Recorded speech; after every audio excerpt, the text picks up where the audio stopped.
तमिलनाडु में हिंदू आस्था के, हिंदुओं के विश्वास के अपमान का सिलसिला इन्होंने चलाकर रखा है.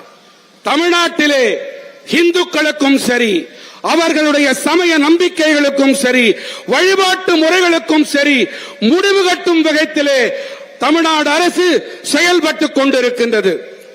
तमिलनाडु में अयोध्या राम मंदिर भूमि पूजन के वक्त अघोषित कर्फ्यू लगाया जाता है.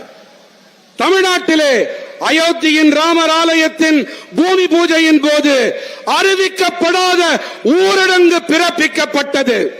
उनके वरिष्ठ नेता सनातन धर्म को डेंगू और मलेरिया बताते हैं. அவர்களுடைய மூத்த தலைவர் சனாதன தர்மத்தை என்ன கூறினார்?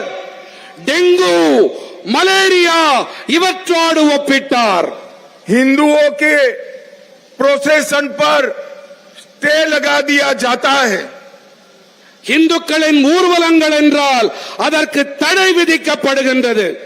हिंदुओं के मूर्ति विसर्जन पर भी स्टे लगाने का काम डीएमके सरकार करती है.